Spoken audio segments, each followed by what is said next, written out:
কিন্তু জামাতের কিন্তু জিরো এক্সপিরিয়েন্স।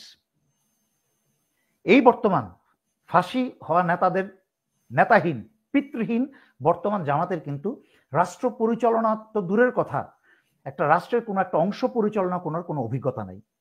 এবং বর্তমান তাদের যে চরিত্র দেখছি, সকালে এক কথা বিকালে এক কথা, এবং তারা কনফিউজ, তাদেরকে যে যা বলছে সাইডলাইন থেকে তাই শুনছে। নেতারা যদি এত অপরিপক্ক হয় একটা বক্তব্য দিতে, ছোট্ট একটা সেমিনার করতে, তাহলে দেশ চালাতে গিয়ে কি ভয়ঙ্কর ভুল করবে আর কি ভয়ঙ্কর হবে দেশের অবস্থা, এটা বোঝা উচিত। প্রফেসর ইউনূসকে সকাল বিকাল আমরা সরকারের কাছে এটা বলতে থাকি, আপনি এই রাজেশ অগ্নিহোত্রী ভারতের রয়ের যে প্রধান, তাকে বাংলাদেশ থেকে ভারতের এমবেসি থেকে তাকে বিতাড়িত করা হোক, এবং তার সাথে যত ভারতীয় চিহ্নিত যত 2 নম্বর লোক আছে বাংলাদেশি রূপে যারা আছে, সন্তোষ শর্মার মতো, তাদেরকে জেলে ভরা হোক, তাদের সমস্ত অপকর্মের জন্য বিচার করা হোক, আর রাজেশ কুমারকে বের করে দেওয়া হোক।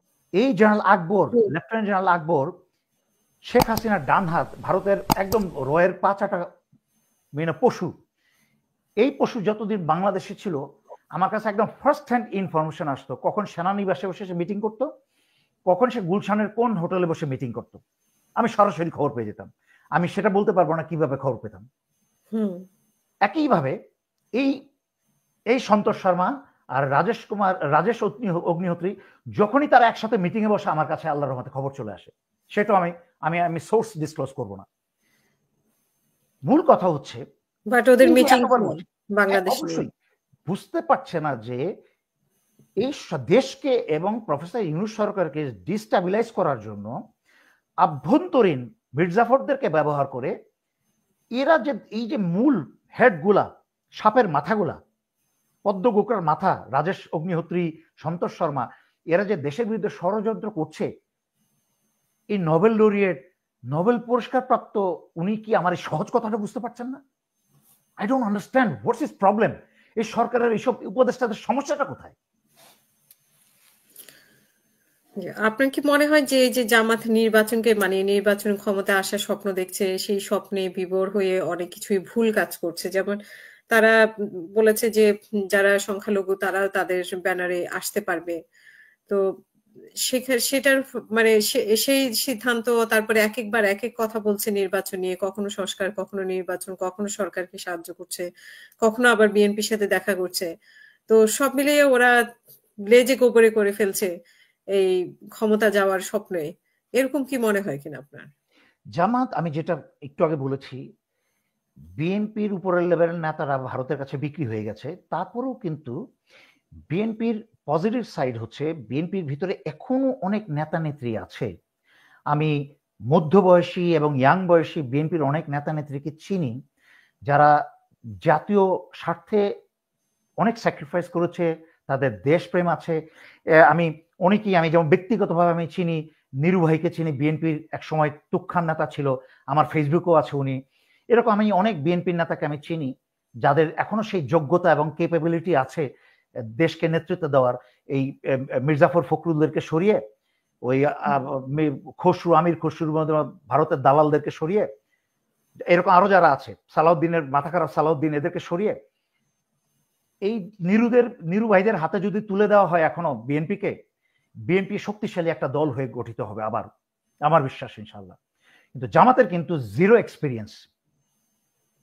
এই বর্তমান ফাঁসি হওয়া নেতাহীন পিতৃহীন বর্তমান জামাতের কিন্তু রাষ্ট্র পরিচালনা তো দূরের কথা, একটা রাষ্ট্রের কোনো একটা অংশ পরিচালনা করার কোনো অভিজ্ঞতা নেই। এবং বর্তমান তাদের যে চরিত্র দেখছি, সকালে এক কথা বিকালে এক কথা, এবং তারা কনফিউজ, তাদেরকে যে যা বলছে সাইডলাইন থেকে তাই শুনছে। এবং যাদের উপদেশগুলো নিচ্ছে তাদেরকে জাজ করার মতো তাদের সেই কি বলে এটাকে জ্ঞান বা অভিজ্ঞতা নেই যে কার কথা শোনা উচিত, কি বলা উচিত আর কি না বলা উচিত। তো আমার মতো একটা ব্যক্তি, আমার কাছে অনেক মানুষ অনেক কিছু পাঠান, আমার মতো একটা ব্যক্তিও কিন্তু সবার লেখা পড়ি, কিন্তু হয়তো বা সবার লেখা পড়ে আমি কারটা বলা উচিত, কতটুকু বলা উচিত সেটা আমি চিন্তা করে বলি। একটা জামাতের নেতারা মতো এত বড় একটা দল, যা জনগণ হতাশ হয়ে যাচ্ছে, জনগণ কিন্তু প্রস্তুত ছিল জামাতকে ভোট দেওয়ার জন্য। কারণ বিএনপি এবং সেই ভোটের লোভেই কি তারা আসলে তালগোল পাকিয়ে ফেলছে কিনা যে ভোট সমস্যাটা হচ্ছে, পাবে, আমি এটা সব ভোট বলেছি, ধরতে যাচ্ছে হয়তো তারা। আমি একটু আগে ব্যাখ্যা করেছি যে in a way this is good, because BNP চাঁদাবাজি দেওয়ার দুষ্কৃতিকারীতে বিএনপির এত বদনাম হয়েছে যে জামাত কিন্তু একটা বিশাল ভোট পেতে যাচ্ছিল।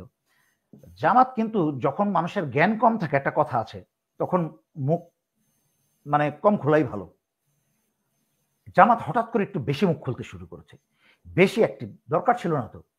তারা, আমি যেমন তারেক রহমানকে উপদেশ দিয়েছিলাম যে আপনি তো জিয়া রহমানের ছেলে, আপনার তো দরকার ছিল না গিয়াসুদ্দিন মামুনের মতো এবং চোর বদমার সাথে চলা। এই যে অপু, সন্তোষ শর্মার পত্রিকার মালিক, কালবেলার মালিক অপু, এদের মতো লোয়ার ক্লাসের লোকজনের সাথে চলার তো দরকার ছিল না, রাস্তাঘাটের লোকজনের সাথে। আপনি জিয়া রহমানের সৈনিক, আপনি সোনার চামিচ মুখে নিয়ে যদি বসে থাকতেন, তারপরও চোখ বন্ধ করে আপনি একসময় প্রধানমন্ত্রী হয়ে যেতেন। সেম জামাত যদি একটু পরিপক্ক হতো। আসলে জামাতের ওনারা নাই, যাদেরকে আমি দেখেছি জীবিত অবস্থায়, যাদের কথা শুনেছি, তারা নাই, এখন বিশ্লেষণের ক্ষমতা নাই তারা।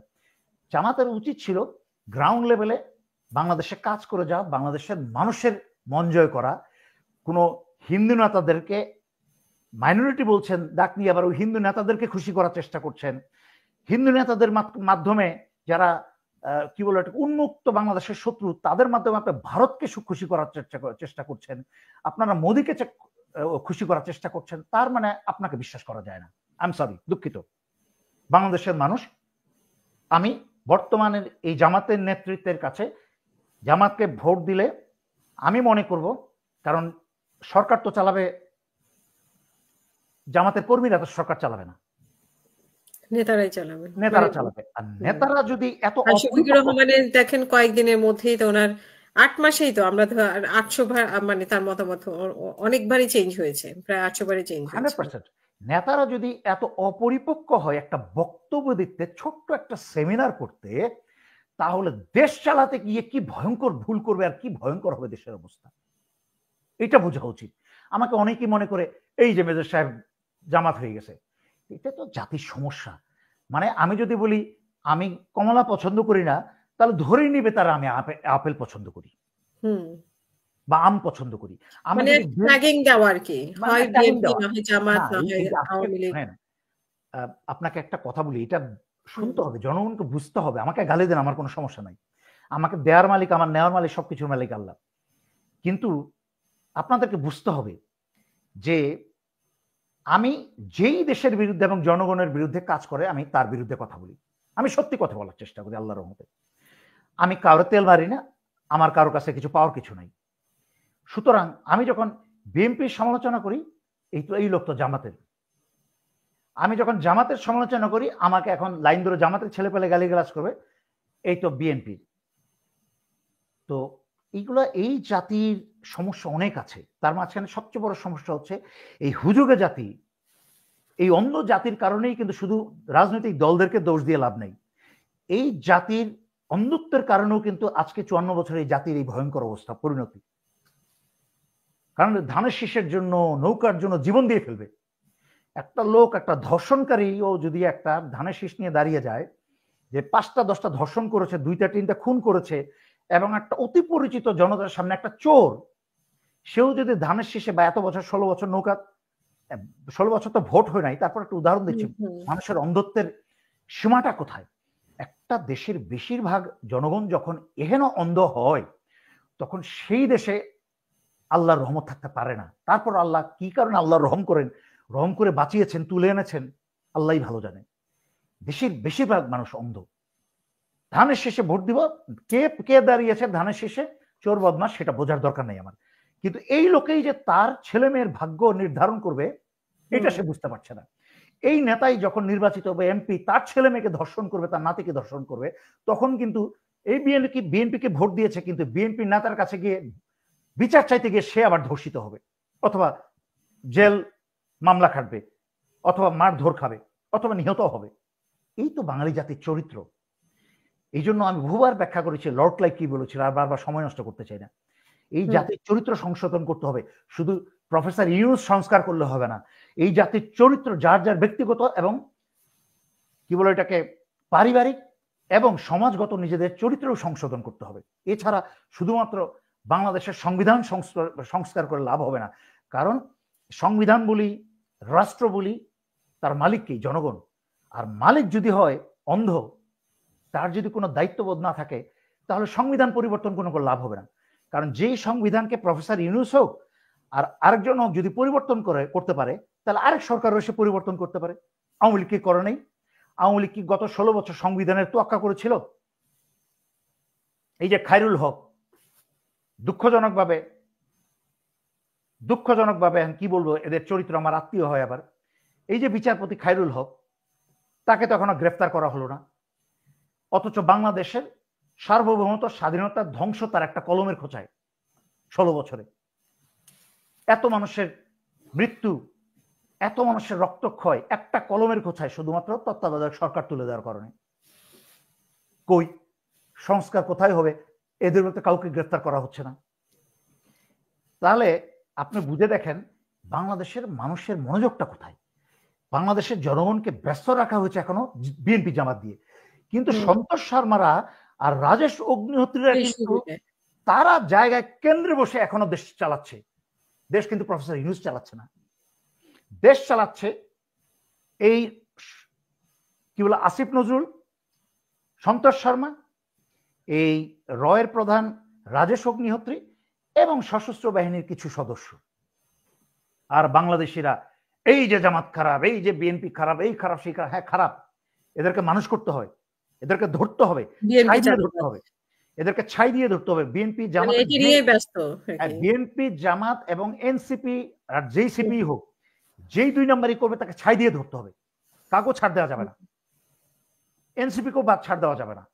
যে ওরা নতুন দল, ওরা সমন্বয়কারী নেতা ছিল, তাদের অপরাধ ছোট করে নো ওয়ে।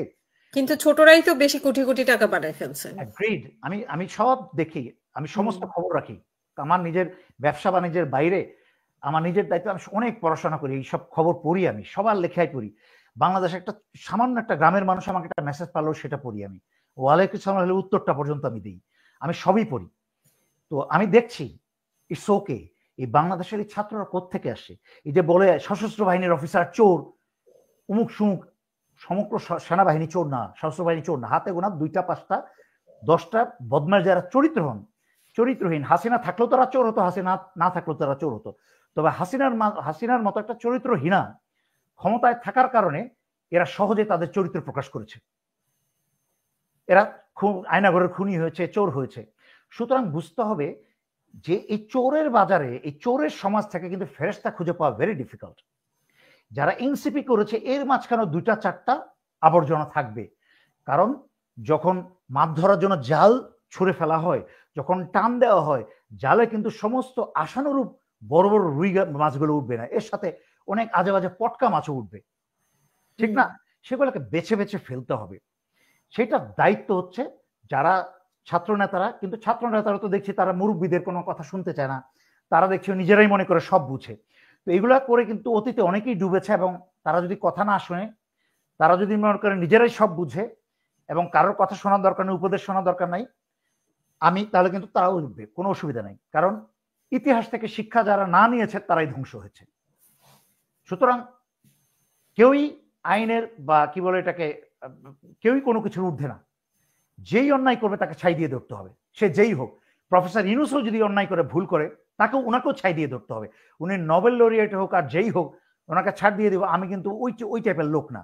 ওই যে বাংলাদেশ জাতির চরিত্র হচ্ছে কি, এরা হচ্ছে প্রশংসায় অতি, এরা হচ্ছে নিষ্ঠুরতায় অতি, এরা মাঝামাঝি জানা না। অনেক ধন্যবাদ মেজর দেলোয়ার হোসেন আমাদের সাথে সময় দেওয়ার জন্য। আমরা শেষ করার আগে আপনার শেষ বক্তব্য দর্শকদের উদ্দেশ্যে, সব দর্শকদের উদ্দেশ্যে এবং দেশবাসীর জন্য। আপনারা সবাই সচেতন হন। আমরা একটা একটা করে একসাথে সবকিছু সমাধান করা যাবে না। এটা প্রফেসর ইউনূস বলেন, কারোর পক্ষে সম্ভব না। বাট প্রফেসর ইউনূসকে আমরা একটা জিনিস বাধ্য করি, এবং সবাই চলেন একটা মিশন নিয়ে। আমরা প্রফেসর ইউনূসকে সকাল বিকাল আমরা সরকারের কাছে এটা বলতে থাকি, আপনি এই রাজেশ অগ্নিহোত্রী, ভারতের রয়ের যে প্রধান, তাকে বাংলাদেশ থেকে, ভারতের এমবেসি থেকে তাকে বিতাড়িত করা হোক, এবং তার সাথে যত ভারতীয় চিহ্নিত যত 2 নম্বর লোক আছে, বাংলাদেশি রূপে যারা আছে সন্তোষ শর্মার মতো, তাদেরকে জেলে ভরা হোক। তাদের সমস্ত অপকর্মের জন্য বিচার করা হোক, আর রাজেশ কুমারকে বের করে দেওয়া হোক। কারণ ভারতের সাথে আমাদের ব্যবসায়িক যুদ্ধ চলছে, স্নায়ু যুদ্ধ চলছে, এবং ভারত আমাদের প্রকাশ্যে সকল কিছু বাংলাদেশের বিরুদ্ধে তারা ষড়যন্ত্র করে যাচ্ছে, দাঁড়িয়েছে। সেই ক্ষেত্রে আমাদের ঘরের মাঝখানে ভারতীয় একটা এজেন্ট ঘরের মাঝখানে রেখে কখনোই আমরা নিরাপদ নই। তাই আপনাদেরকে সবাই প্রফেসর ইউনূসকে বলুন, সবাই একই মেসেজ পাঠাতে থাকেন, যার যেভাবে ক্ষমতা আল্লাহ দিয়েছে, যে ভারতের রয়ের যে প্রধান ঢাকায় যে ভারতের এম্বাসিতে আছে, রাজেশ অগ্নিহোত্রীকে বাংলাদেশ থেকে বের করতেই হবে, এবং কি বলে সন্তোষ শর্মাকে বিচারে দাঁড় করাতে হবে বাংলাদেশ বিরোধী ষড়যন্ত্রের কারণে, অপরাধের কারণে। এবং আপনারা আজকের থেকে সংখ্যালঘু শব্দটা বাংলাদেশের ডিকশনারি থেকে তুলে দেন, সবাই বাংলাদেশি। এই নাটক আর চলবে না বাংলাদেশে। ধন্যবাদ সবাইকে, আপনাকেও ধন্যবাদ অনেক।